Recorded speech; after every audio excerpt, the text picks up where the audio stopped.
Hey guys, Showtime Reviewers here. So, in this episode of Remember Little Things, episode 3 of season 3, we pretty much got the answer to everything that's happening with Eddie in terms of the storyline, in terms of like the lake house incident. Or at least we got part of it. We didn't get to figure out who hit Eddie, we didn't get to figure out who was actually responsible for Alex's death.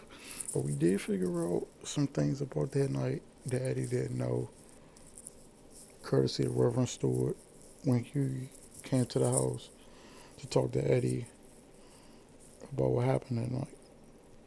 So, in case you don't know who Reverend Stewart is the father of Alex, the girl,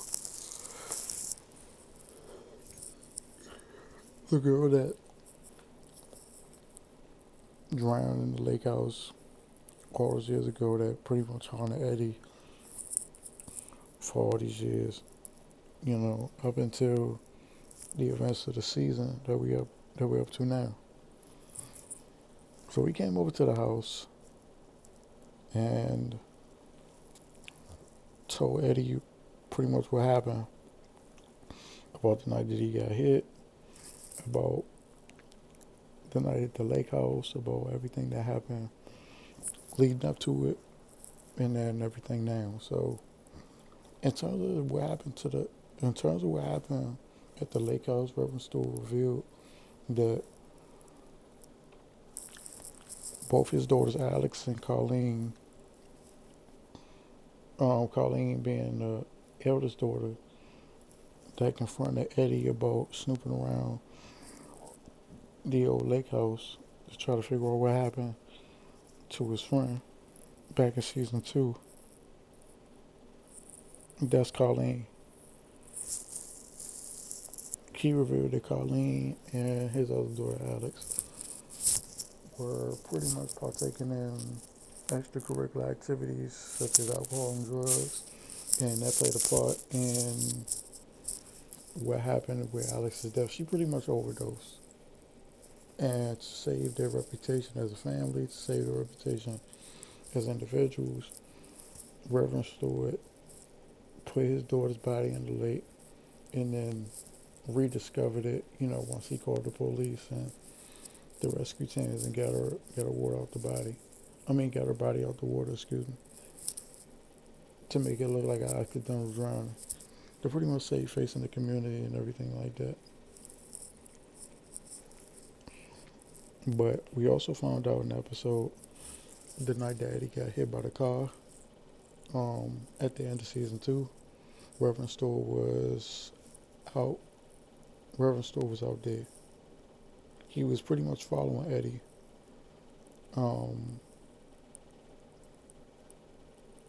I believe the way he put it, it may have seemed like he was following Eddie from the ending of season 2, from the end of season 2 up until where we are now. He pretty much was trying to confront Eddie and tell him the truth and get it off his conscience and tell him what happened. So that night at the bar, when Eddie went home and he called Catherine and told him he was on his way home, Reverend Stewart seen Eddie get hit. He knew what car. He knew what car it was. He knew everything about it. He just didn't see.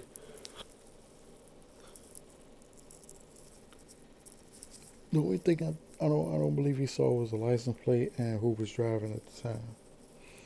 And I think we'll eventually figure that out come the end of this season about who hit Eddie and why and how everything is unfolding. So there's that. And so Eddie had to reconcile everything that was happening and figure out, why, he's in a wheelchair, why he was tormented for so many years thinking that he had something to do with his friend's death and he didn't. And that was his whole deal throughout the episode, was coming to the realization that none of this was his fault. None of this was karma for him doing a lot of stuff that he did in the past, and you know everything like that. So he got some type of closure there. Now the next question is, okay, who hit me, who paralyzed me, who put me in this wheelchair for pretty much the rest of my life, unless that 10% chance of him walking ever again and getting out of that wheelchair becomes a possibility throughout the later seasons that we may get of the show. So that's the next chapter in Eddie's story. Captain was trying to figure it out. I can't remember. I can't remember her sister's name. I want to say Matt. I want to say Matt, but and I watched the episode. I'm blanking. I'm sorry. I'm doing this review kind of fresh off of work and just trying to get it out and review the episode. But I wanna say Matt. I think. His name Matthew or something like that. Her assistant. He was trying to figure it out. She was trying to figure it out. Eddie was trying to figure everything out. Pretty much obsessing over it since last season. And we finally got a bit of truth in terms of what happened at the lake house now.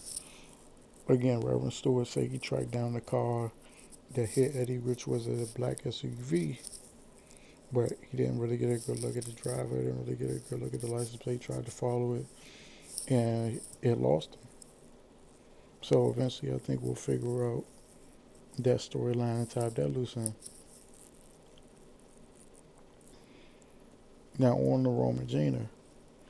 Rome and Gina are they're good. They're good. They pretty much start this story off with leave their story off with Roman therapy, um, during the therapy session, trying to figure out why his feelings are the way that they are, how he can make things right with Gina, how can he do right by her and still, you know, express his emotions, feeling the way that he's been feeling, since they got the baby taken away by Eve, who they eventually call at the end of the episode and check up on, um, which is beautiful because you would think Gina would be so ticked off at Eve that she wouldn't even want to mention her name, but considering that they had such a connection with the baby that they almost adopted from her, I would think I would think excuse me I would think that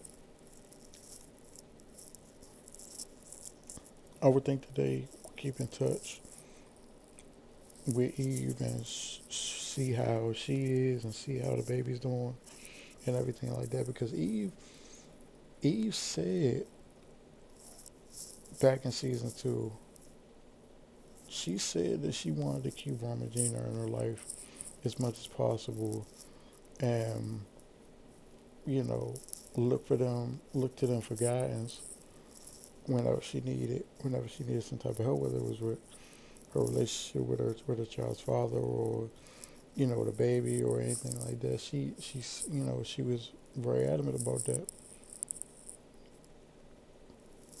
In Rome and Gina, they I believe Gina more so than Rome, but considering that obviously they're a couple and they both got attached to the baby, obviously they will both have a attachment to Eve. Um, but Gina more so than Rome, most likely because she's a woman, a black woman at that. Knowing how that dynamic is. Maybe Eve might lean more towards her than Rome, and you kind of seen that going back to season two. It kind of reminds me of the relationship that Rome had with PJ back in season one, when PJ was looking to him for guidance and looking to him to try to rationalize his feelings and rationalize how, what was going on around him, and try to figure out what the best option was for him moving forward. And obviously Rome helped him, literally talked him off the ledge, trying to get him to not, harm himself. And I feel like the same thing happened with Regina and Eve, assuming they keep that relationship and that communication open. So Regina and Rome is pretty much just like, okay, how do you reconcile your feelings? How do you know, talk about the things that bother you and the things that hurt you and the things that you wouldn't feel comfortable discussing with anybody else? If you can't discuss it with your husband or your wife, who can you really talk to? I know, like I said, I know Rome has the therapy thing, but it's still kind of I mean, that's his wife, you know, and then all the stresses that he went through, you know, and is going through trying to create this project, create this movie, and all the changes that the actress that he hired for the movie wants to make with the script and everything like that. It was just a powder keg of emotions that eventually was going to explode, and he had to talk to Gina about it because she was the only person there that really understood what he was going through.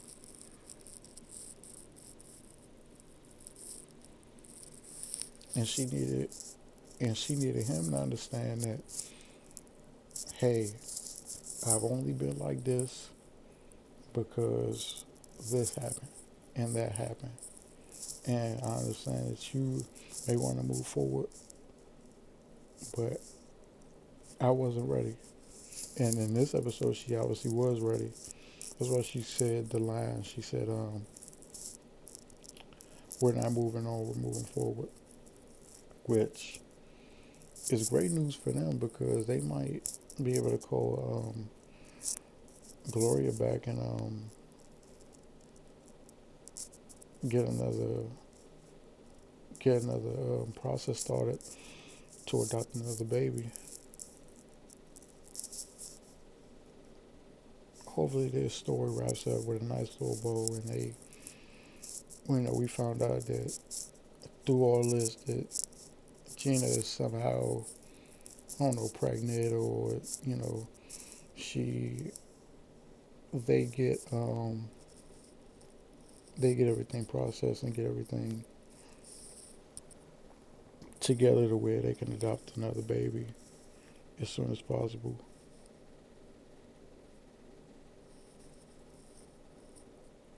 So for them, I just hope for the best. Um, in terms of Delilah, she's obviously going to France for a month, and I don't know how they're gonna, they're gonna do that whole going to France for a month thing. Are they gonna do it like with Maggie, like she checks in every now and then over the course of 4 weeks, 4 episodes, or is it going to be like um, 4 weeks, 4 episodes, but I don't know, by like the third episode, she only gone for like 2 weeks, some crazy like that. But she going to France with her father, spend time with her dad, and everything like that. So that leaves the kids alone in the house with Gary and I think Darcy to watch them for 4 weeks, which is basically a month. Um, and in this episode, we got a little glimpse of the cool uncle slash parent slash guidance counselor type dude, where like he was helping Danny. He was helping Danny with a bully problem. Not really a bully problem, but like a problem where some things were said um, about about John, Danny's father, obviously, um, and what happened to him, and by this kid named Tyler, and pretty much explained that he pretty much explained to Danny that, hey, the kid isn't mad at you, he's mad at something else. He's just taking his anger out on you because he feels like you're an easy target. You got to be able to stand up for yourself. You got to be able to tell him that that's not okay. No matter what you do, you got to let him know that that's not okay and that's not going to be tolerated. And so the episode got, and so that part of the story got resolved rather quickly. The kid came to Danny's house and they said their pleasantries and they said, I'm sorry for this. And Danny said, yeah, what you said about my dad was hurtful. And the kid basically said to Danny, he was like, hey, I understand. He was like, I only took it out on you because I was hurt that my sister um, died the same way about a month ago. And I feel like Danny made a new friend, at least with this, with that revelation. Like, okay, we have something in common. Maybe we can help each other get through it and figure out what the best course of action is moving forward, so we don't have these problems again.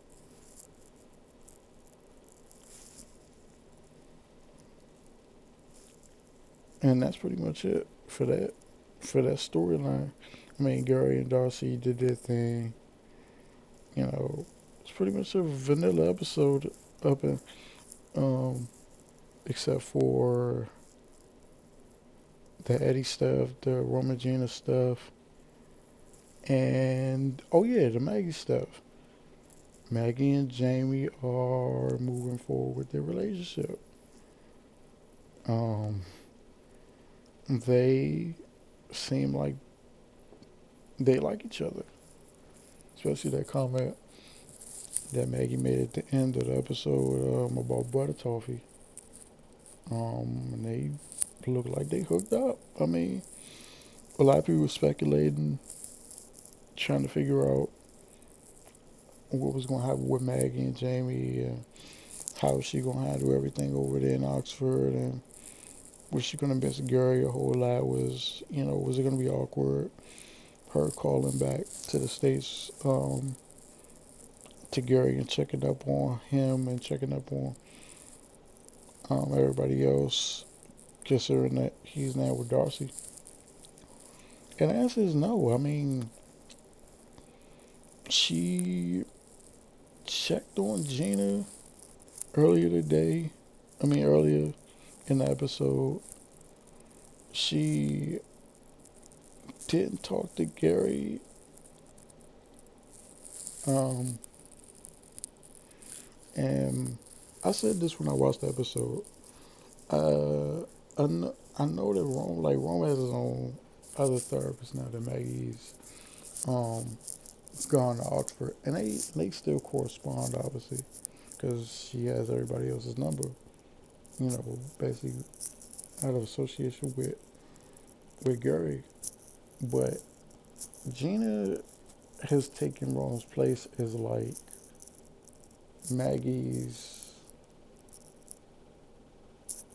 Maggie is taking the Maggie's replaced Gina's Gina. I don't know how to describe it. I think what I'm trying to say is Gina has replaced Rome as like being the comfort, being comfortable with Maggie. Like Maggie's the comfort for Gina in this, at least in this episode or in this season, like Rome was for, like she was for Rome last season before she left, and earlier in season one where he was, you know, dealing with a lot of anxiety issues and everything that he was going through um, with his career and with his, you know, and with his life and everything like that. So they correspond more back and forth. And again, like I said, not to say that Ron and Maggie don't, but it seems that his wife tends to lean more on Maggie. That's what I mean to say. Gina leans on Maggie more than Rome does this time. Because Rome, obviously, Maggie's obviously away, and then Rome has his own other therapist that I think Maggie recommended him to out actually. So that actually worked out fine. That actually worked out perfectly for him. But yeah, that's just my observation on that. Um, yeah, man. A solid episode, man. A solid episode of A Million Little Things. I don't know how the Delilah stuff is gonna shape out. I mean, like I said last review, I think she's like the least used character out of all of them this year because she really doesn't have any storyline. I mean, her and Miles are still a thing, but like we really don't even see him interact with her throughout the season. I mean, like last episode, she had a date that she canceled on, and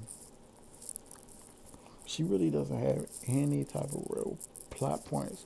That's why I think they came up with the whole going to France for a month because it gives her obviously time to spend time with her father who is losing his mind to a degree, and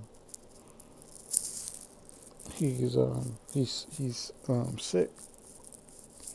Gives her a chance to spend time with her dad and relive some memories and talk to him and things like that, and just get away because it's nothing really for them to do. I mean, like outside of this episode, there really wasn't any sights of Danny. I mean, any sights of Danny or anything like that. Wasn't a Danny episode last weekend. I mean, we got a little bit of Sophie this weekend. I mean, I said this weekend. This episode. I mean, we got a little bit of Sophie last episode. We got a little bit of Danny this episode. So we got some Dixon some Dixon action this week in terms of both of the kids. But Delilah really doesn't have anything. I mean, like Sophie is going off to college. Like that'll be a whole thing. Danny is doing what Danny does. That'll be its own thing. But Delilah really doesn't have a role. She doesn't have a storyline, and it's kind of perplexing because you really look at it, and season one was all about the John aspect. You know, why did he do what he did? And once they figured that out, Delilah became almost she she kind of became, I don't know. It's really hard to explain. She kind of just became an afterthought. All that running around she did in season one, trying to figure out why John did what he did, and then season two was all about the aftermath. It was all about the healing process and getting over what happened and moving forward. And that's how we got the plot points for this season, because everything moved forward in season two. Catherine got her new office. Maggie moved to Oxford. Ron and Regina were about to adopt the baby, and then we figured out that they weren't. And Gary met Darcy, and Maggie moved to Oxford, obviously, and Eddie got paralyzed. But D really just became an afterthought. I mean, she met Miles, but again, like I said, we really don't see him a whole lot. And I get like just the dynamic of everything that's going on now in the world, about the about everything that's going on in the real world outside of TV land. Maybe they can't have everybody do a whole bunch of like scenes together and things like that. But for the most part, it's just the writing itself. Even outside of that, the writing itself, they really don't have much for D to do. So it's like they had to come up, they had to come up with something. They had to come up with something like, oh yeah, like call your dad and say, hey, let's take that trip to France that we always wanted to, go on. And I know I'm going on like a little rant right now, but it's kind of like, I don't know. I just wondered that, geez, the writers really didn't have anything for her to do. So they just shipped her off to France for a month. I mean, we already got somebody over there overseas doing a internship. Now you want to send another one of your main cast members over there to France, for a month, just to say she took a trip. I mean, I don't know. It might be good for her. Get out of Boston and spend time with your family and clear your head and think about things. But it really just seemed a little. I don't know. It seemed a little. Eh. It seemed like when she come back, it's gonna be the same old stuff. I don't know. Maybe they find something for her interesting to do. But again, after the John storyline, it's like it's about everybody else now. It's about Gary, and it's about Eddie, and it's about Ron, and then it's about Maggie over there in Oxford, which she's really making the most of her screen time. Really making the most of her screen time.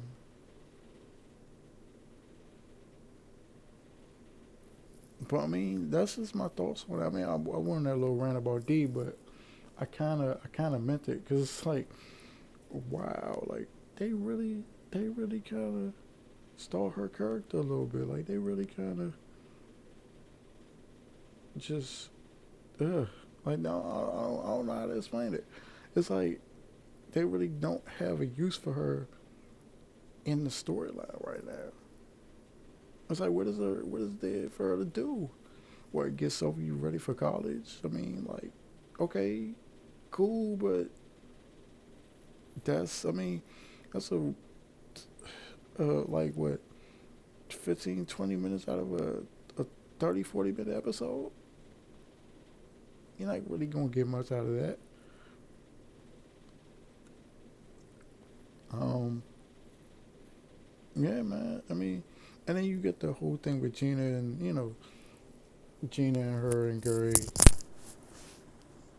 this episode, because when Gary accidentally texted Gina that he was supposed to text Delilah about Gina being delicate and short with people and emotional and everything like that, and Gina was kind of petty when she. Yeah, Gina was kind of petty when she went over to Dee's house, and she was like, "Yeah, I'm delicate, but I'm not that delicate." She was trying to. She was going over to bring some stuff over to the kids or whatever. But yeah, man, that's pretty much it. Um, if you guys like the video, share, subscribe, do the whole thing. And yeah, man, I'll see you guys next time. Oh yeah, by the way, my comment sections are back on for all my videos. When I posted my videos the last time, I didn't know that my comment sections were off. I kind of tweaked the settings a little bit and got everything right. So if you guys want to send me feedback, whether it's positive or negative or anything in between, just let me know. Thanks, guys. See you next time.